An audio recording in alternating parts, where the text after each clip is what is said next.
So we are in the first week of Lent, but we're going to continue on with our First John series. We're so close. We're almost there. We're getting there. I think we got just a couple weeks left, not too much. We will get to Lent. We will have a special time of reflecting on the Gospel of Mark in Lent as we get closer and closer to Palm Sunday and Good Friday and Easter. We'll spend some time this year looking at and meditating on the Gospel of Lent or the Gospel of Mark, and how Mark communicates that message and shows and reveals that message. But for now, we're going to continue on with First John. Repetition. I mean, you almost think by this point that John would almost kind of get sick of it. I mean, sick of writing it, wouldn't you? I mean, it seems like we keep hearing the same stuff over and over and over again. I mean, I think I would probably get sick of it if I was writing the same thing over and over again. Maybe you're getting sick of listening to it. I mean, to be honest, we don't like hearing the same thing over and over. We don't like the repetition. And sometimes at some point, after 9 weeks now, 10 weeks, you just want to say enough already. Let's just move on to something else. But John just keeps this repetition going. I'd like to say that we're almost through with that part, but repetition is First John, or rather First John is repetition. So, we still got a couple weeks left of this. We still have a couple weeks left in this repetition. Remember, John, the way he writes, it's A and then a little B, and then A, B, and a little bit of C, and he just kind of goes on like that. And every so often, he sort of throws a wrench in the whole thing, and he throws a little piece in, he throws the whole thing out the window, he says, he goes back and he says a whole bunch of stuff that we have already heard and that we've already seen, rather than adding anything new to what we're reading. He does that every now and then. And to be honest, it does get annoying. It does get annoying. If we're just honest with ourselves, it does get annoying. It gets annoying and it gets hard even for myself because, I'm looking at it, I'm thinking, I got to get up here every single week and I got to find something different to say. I want you guys to actually pay attention here, right? And it's like, what am I going to do when John says the same thing over and over? It's annoying. It's annoying for you as listeners because it's the same thing. Could Pastor Jason possibly come up with anything different to say that we haven't heard already for the past several weeks? It's annoying. You know what else is annoying? Basset hounds. Yeah, you weren't expecting that one, were you? Basset hounds. And I'm serious. I'm serious about this. Basset hounds. I like dogs. I like dogs and I like cats. But basset hounds, that's where my patience, I think, runs out. My in-laws have a basset hound. And it's not just a basset hound. It's an 85-pound basset hound. 90 pounds now, and that's after several months of being on a diet. I'm pretty convinced, her name is Amelia, I'm pretty convinced she probably ate her sister or something, because she's like twice the size that basset hounds are supposed to be. All right. And she thinks she's a Jack Russell Terrier. Jack Russell Terriers get really excited and they're always bouncing up and down and yipping and they're always in your face and they never leave you alone. Bassets are supposed to be, really mellow and docile and they just kind of curl up and sleep all the time. You don't even know that they're there. Yeah, not Amelia. You can't even walk in the door without her peeing all over the place. When was the last time you had a sermon start this way? This is crazy. This is nuts. She thinks she's a Jack Russell Terrier. So she's a 90-pound basset who thinks she's a Jack Russell Terrier. The other thing about her is that she has this thing where she has this really bad separation anxiety going on. So, you can't walk out of the room without her being right behind you. She could be sound asleep, curled up by the fire, snoring and dreaming and doing whatever it is that fat bassets do when they sleep. The second you get up and walk out of the room, bam, she's wide awake and she just takes off after you. You can't go anywhere without Amelia being right behind you, without her really being right underneath your feet. It's annoying. It's annoying. That's my picture of basset hounds. That's why I say basset hounds are annoying. You can't do anything without Amelia being right there. About 9 years ago, I took a job as a youth pastor at a church in Portland. It wasn't my first paid position, it wasn't my first paid ministry position, but it was definitely the paid ministry position, the one that has left the biggest impact on who I am professionally. It wasn't even my favorite ministry position. To be honest, actually, you guys are my favorite, and I'm not saying that just to butter you up. You guys, I love it here. I've had some really good ones. But this one is by far the best. This one that I'm talking about here, when I was this youth pastor, it was probably my second worst in terms of the way that I processed it in the moment. But it's had the greatest impact on who I am and who I've become as a minister. I was 2 years out of college, first year of seminary, and first year seminarians are a lot like teenagers. Sorry guys, this one's for the parents. We're going to have a couple of them. There's a few of you here. But first year seminarians, they know everything.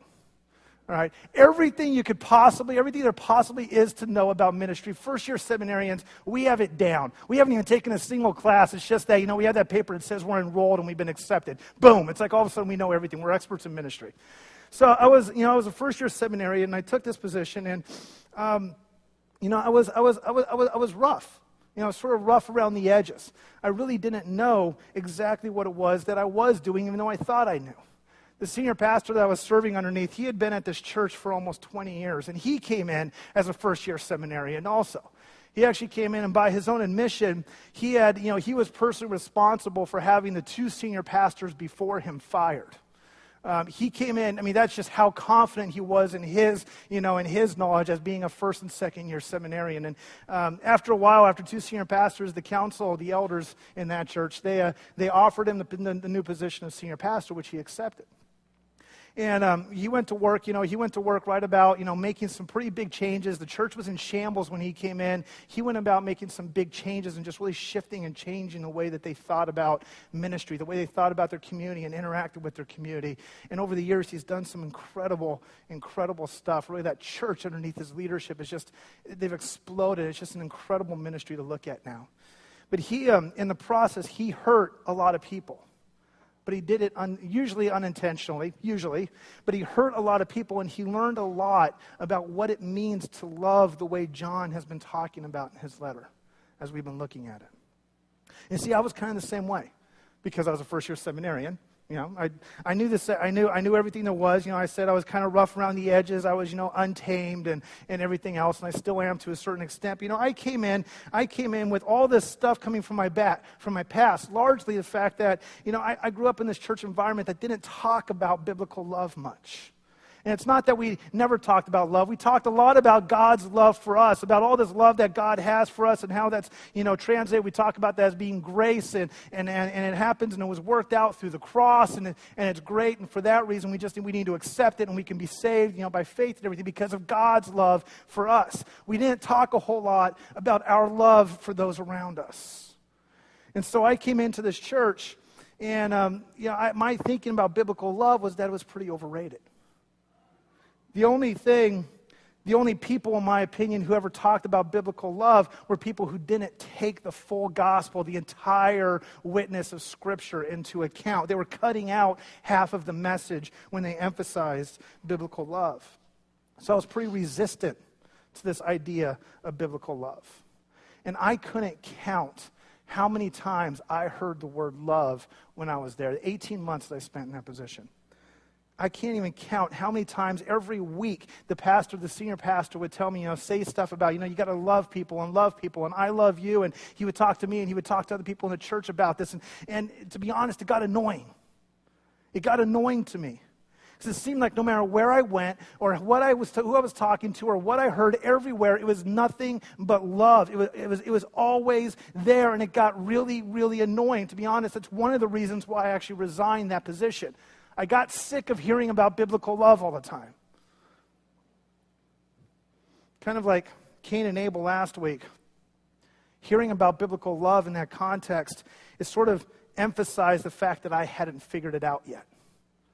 I despised it because everybody around me seemed to get it, and I couldn't understand why, and I was convinced that they were wrong and I had it right, or it was revealing some sort of shortcoming about myself. 9 years later, now today, I think I'm finally getting to a position where I'm starting to kind of figure out this whole thing we call biblical love. It's a big topic. It's an enormous topic that, I've said this before, we simply can't wrap our heads around. And 9 years later of having the same message drilled into me, I'm finally getting myself to a point where I'm like, I think I kind of understand this now. I think I kind of get what's going on here. But it's taken 9 years of hearing love, love, love, love, love, love, love over and over being crammed into my head. Sure, the repetition's getting annoying. Sure, it's frustrating. Sure, sometimes we want to just kind of move beyond it. And I pray to God, y'all are way better at this than what I am. And it's going to sink in before it does, quicker than it does for me. But I do think this is one of those times, one of those topics that we really need to just keep hearing it over and over and over again. The repetition is good for us. 12 weeks worth. That's what it's going to be, 12 weeks worth. And we're still not going to probably be anywhere close to figuring this out and really grasping what the significance of this is. All right, long introduction. Let's go ahead and pray a second and we'll get to our text. Heavenly Father, Lord, I pray that you open our hearts, open our ears, open our minds, that we may hear and see and be changed and transformed by your message for us today, Lord. Turn us into different people. Transform us and make us and conform us to fit your will and to reflect you and your love for the world around us, Lord. In Jesus' name, amen. 1 John chapter 4. Finally get to chapter 4. It's been a while. 1 John chapter 4 is where we're picking up this morning. Verse 1. Dear friends, do not believe every spirit, but test the spirits to see whether they are from God, because many false prophets have gone out into the world. This is how you can recognize the Spirit of God. Every spirit that acknowledges that Jesus Christ has come in the flesh is from God. But every spirit that does not acknowledge Jesus is not from God. This is the spirit of the Antichrist, which you have heard is coming and even now is already in the world. You, dear children, are from God and have overcome them, because the one who is in you is greater than the one who is in the world. They are from the world and therefore speak from the viewpoint of the world, and the world listens to them. We are from God, and whoever knows God listens to us, but whoever is not from God does not listen to us. This is how we recognize the spirit of truth and the spirit of falsehood. All right. So, back in seminary, when I was taking all these preaching classes and everything, there was something that they would drill into me, and it wasn't love, it was something else, about, when it comes to the application, the practice part of your sermon and your message, always leave it at the end. And the reason they always want to leave it at the end is because they're thinking, you watch the news sometimes, and they kind of tease you with this story that you really want to see, but they put it at the very end. You know why they do that? They want you to keep watching. They want you to see everything that comes before it. So they would tell me in seminary, always leave the application for the very end, because that way everybody's going to listen to all the theology and the Greek and everything else that you can pull out to talk about out of a text, just because you ultimately just want to get to answering that question of, what am I supposed to do with this stuff? What's the point? What do I do with it? I don't always do that. I don't know if you've noticed that. I don't always leave it to the end. Sometimes I kind of mix it in between, in the middle, and everything like that. Today we're putting it right out in the very front. I'm doing that because John, in this text, puts the application right out in the front with verse 1. Right out in the front with verse 1. Do not believe every spirit, but test the spirits to see whether they are from God. There's two commands in this verse here. There's two commands in verse 1. It's the command, do not believe, and test. And for you grammar nerds like myself out there, spirit is the direct object. So do not believe every spirit, but test the spirits.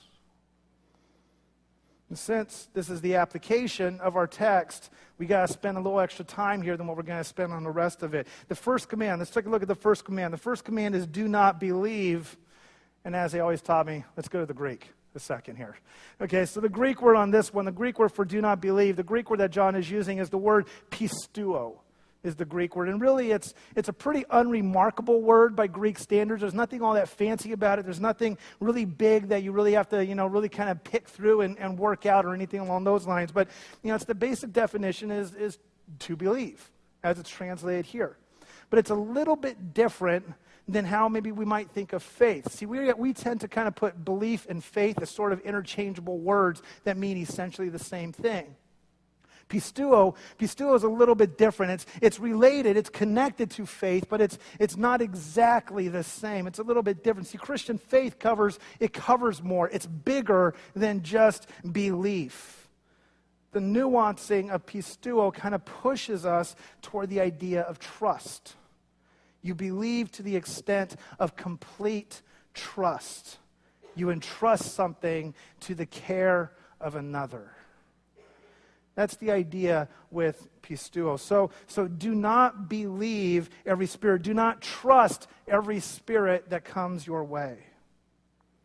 Then you have the second command. Second command being to test. Test the spirits to see whether they are from God. This is the Greek word dokimazo. Dokimazo. And here's what my Greek dictionary says about dokimazo. Examine or to try to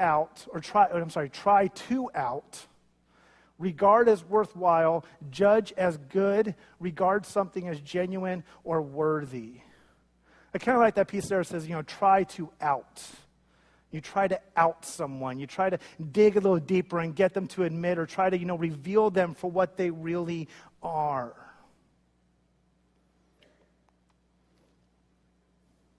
So it'd help if I turn my page in my notes. When it comes to testing the spirits, we're actually being encouraged to be judgmental. Now, I know there's this part of us that kind of says, well, hold on a second. We're not supposed to be judgmental. We're not supposed to judge. That doesn't sound right. But when you look at this definition, there's a part of it that almost says, we need to be judgmental to a certain extent.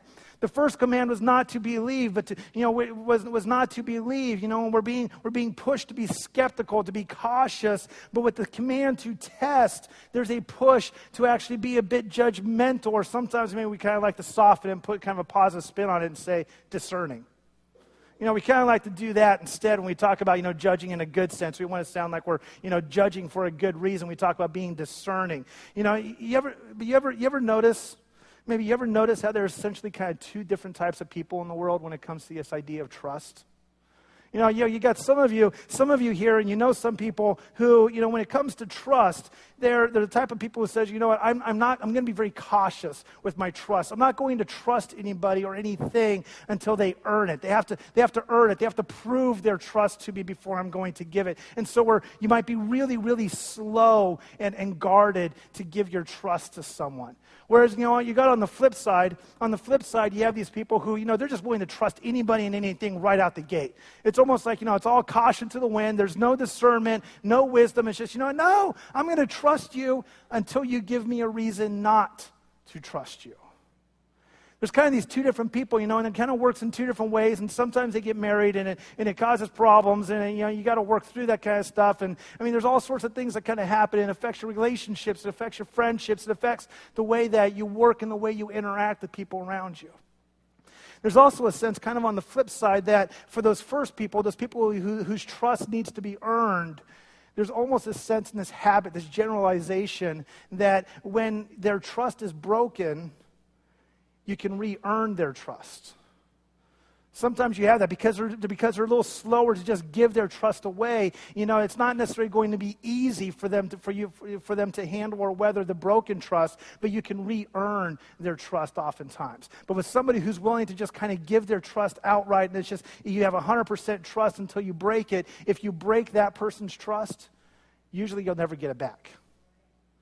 Because they put themselves out there, they took a chance, they made themselves vulnerable, and they said, you know what, I'm trusting you with this, don't break it. Because if you break it, I'm probably never going to trust you again with anything because it hurts when you get your trust broken.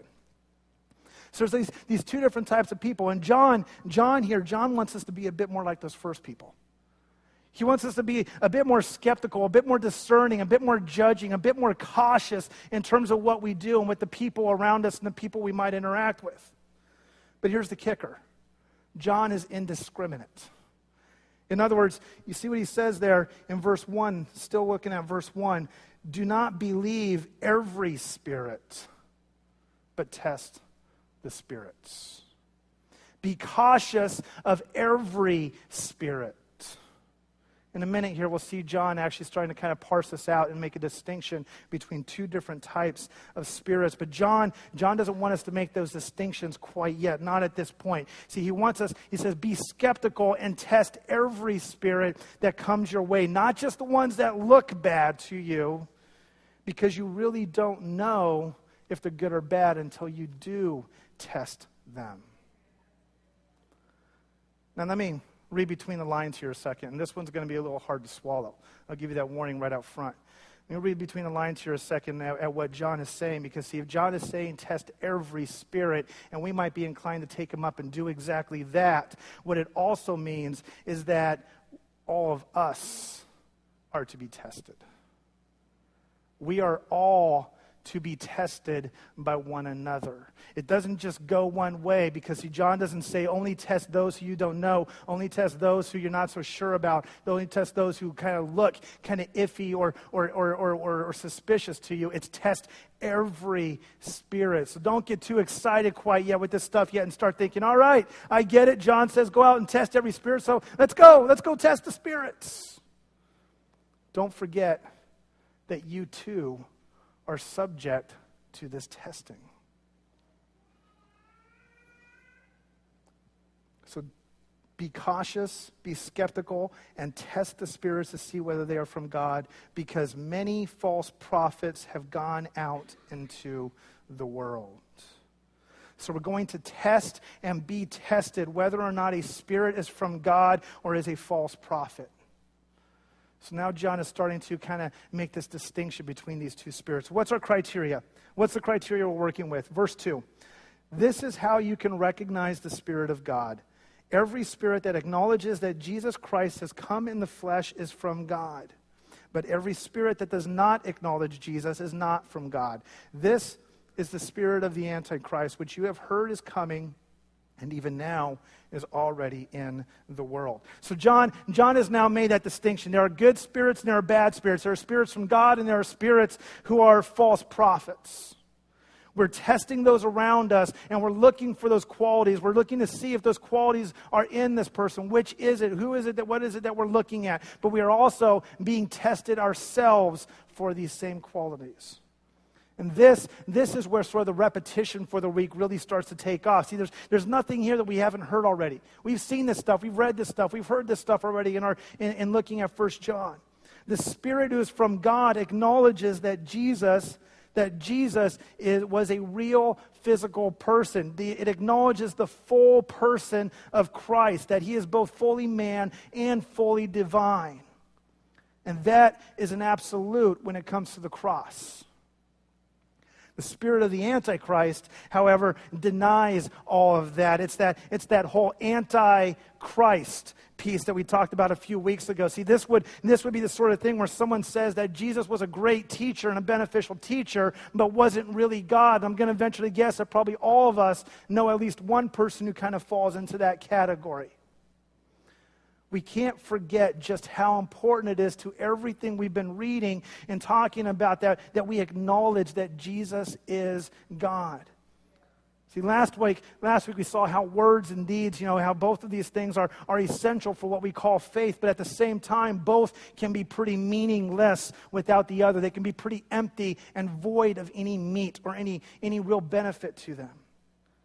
Belief is the first step in that. Our words and our deeds are worthless if they are not prompted by belief in Jesus. The problem, though, is that none of us have the ability to look into a person's heart, to look into each other's hearts and see if real belief is actually present. We don't have that sort of x-ray vision. If I was a superhero, that would be my gift right there. I would love to have x-ray vision. Kind of like Superman or something, I don't know. And I promised myself long ago that I would never use Superman in a sermon, and I just violated that one. We don't have the ability to look into a person's heart and see if real belief is actually present, which means that in many ways we kind of fall once again back into this sort of this wicked cycle of the meaningless and worthlessness of just words or just deeds or just actions. We can trust one another outright and take each other's word for who we are, or we can do as John suggests here in chapter 4, that we be cautious and discerning. In our own actions, we can hope that everyone else just takes us at our word when we say, yeah, I believe in Jesus. Or we can proactively and genuinely express our love for others as proof that we possess a Spirit of God. Verse 4. You, dear children, are from God and have overcome them, because the one who is in you is greater than the one who is in the world. They are from the world and therefore speak from the viewpoint of the world, and the world listens to them. We are from God, and whoever knows God listens to us. But whoever is not from God does not listen to us. This is how we recognize the spirit of truth and the spirit of falsehood. So there's a little more detail that we're being given now about who or what exactly these two spirits are and what they look like and what they do. But John now goes into the area of worldview. It's kind of the technical term. Worldview is kind of this funny thing. It's this funny thing. We all have one. We all have a worldview, but most of us, we never spend even a single minute of our life even thinking about worldview. Just by talking about it, I'm not making sure that everybody here is thinking about worldview. Okay, so we all qualify. We're all good in that area. But see, worldview affects every single aspect of our life. Every single thing about who we are and what makes us who we are. We don't consciously think about it, but it's one of the strongest forces, one of the most influential forces that we have in our life. Our worldview affects the way that we view the world. It determines your view of yourself and how you view yourself and your relationship to the world that we live in. It determines how you look at the people around you. Your worldview dictates your actions and your reactions to what life throws at you. It shapes and informs your morals, your ethics, and your values. Change a person's worldview, and they actually become a different person. Faith Fellowship comes from a theological background that spends a lot of time thinking and talking about worldview. At the turn of the 20th century, there was this man by the name of Abraham Kuyper. I'm sure probably a couple of you have probably heard of him, at least once or twice, having his name kind of thrown around. Abraham Kuyper is one of these guys. Wikipedia was created for Abraham Kuyper, because this man did so much and accomplished so much and had his hands in so many different areas. You need something like Wikipedia. It's a godsend for trying to sort through it and make sense out of this guy's life. One of the things that he did, among many things, one of the things he did is Abraham Kuyper was the first president and the founder, actually, of the Free University in Amsterdam.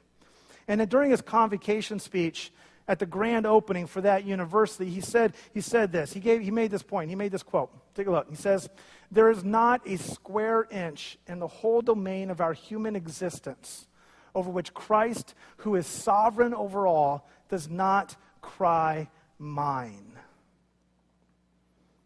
This is a man who throughout the course of his life was an ordained minister. He was a newspaper editor. He was the prime minister of the Netherlands at one point. He was an author, a theologian, a university president, among many other things. He was a husband, a father, a grandfather. He was a friend. He was a worker. He was a servant of God who devoted every single aspect and everything he got his hands into, devoted it to God. And when he looked at things, when he looked back at his life and he looked at all the different areas that he was involved in and started thinking about worldview, this was the conclusion he came to. This was the thing that it all came down to. This is worldview. And it's that all of life is God's. That is worldview. As far as Abraham Kuyper is concerned, nothing is outside the realm of God's influence and control. Everything, no matter how big or small, happens for the explicit purpose of giving glory to God. And when John ventures into the area of worldview, he says essentially the exact same thing. They are from the world and therefore speak from the viewpoint of the world, and the world listens to them. We are from God, and whoever knows God listens to us. We are from God because we speak from the viewpoint of God. Matthew 12, verse 34 is one of my favorite verses. It says, "For out of the abundance of the heart the mouth speaks. Out of the overflow of the heart the mouth speaks." What is your worldview? What spirit has filled your heart? In your judging, your discerning? And what do your own words and deeds say about you? Do you go on living as the world says you should? Or does your heart overflow with the love that proves that you are from God? Is God glorified in your life and by your life and through your life? The gospel of our text is found in verse 4. You are from God and have overcome them, because the one who is in you is greater than the one who is in the world. You know, we will always feel the tug and pull of the world. We were born into the world. We live in the world. We are constantly, in many ways, being bombarded on every side by the world. It's not something that we can escape. The good news, though, is that being in God means that we are the one who is victorious. It means that we have already overcome. We've heard this too already in 1 John. But even here, we so often need to be reminded of just what this is and this reality and this truth. If all of this moralism stuff, in a sense, that we've been talking about, if all of this were left up to us, we wouldn't succeed. We wouldn't get anywhere. We would fail over and over and over again. But as it is, God has already worked out our victory.